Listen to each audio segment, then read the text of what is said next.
అందరికీ వరలక్ష్మి వ్రతం శుభాకాంక్షలు.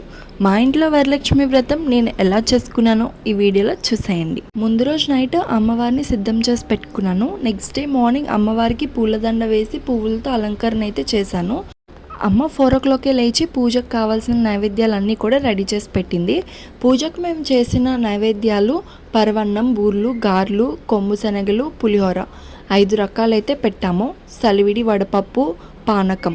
అమ్మవారికి నేను కట్టిన సారీ కంచి వెళ్ళినప్పుడు కంచిలోని తీసుకున్నాను. పూజ అయితే మార్నింగ్ 10:30 లోపలే చేసుకోవాలి. తర్వాత రావుకాలం అయితే వచ్చిందన్నారు. నేను 10:30 లోపే పూజ అనేది కంప్లీట్ చేసేసుకున్నాను.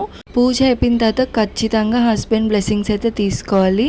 ఈ పూజ మనం చేస్తున్నదే ముత్తైదుగా ఉండడానికి, చల్లగా ఉండడానికి. పూజ అయిపోయిన తర్వాత వాయినాలు ఇచ్చుకున్నాను. వాయినాలు తీసుకోవడానికి కూడా వెళ్ళాను. సాయంత్రం మళ్ళీ అమ్మవారికి దీపం పెట్టి దండం అయితే పెట్టుకున్నాను. ఈ ఇయర్ మా ఇంట్లో వరలక్ష్మి వ్రతం అయితే చాలా బాగా జరిగింది. మీ ఇంట్లో వరలక్ష్మి వ్రతం ఎలా చేసుకున్నారనేది కమెంట్ చేయండి.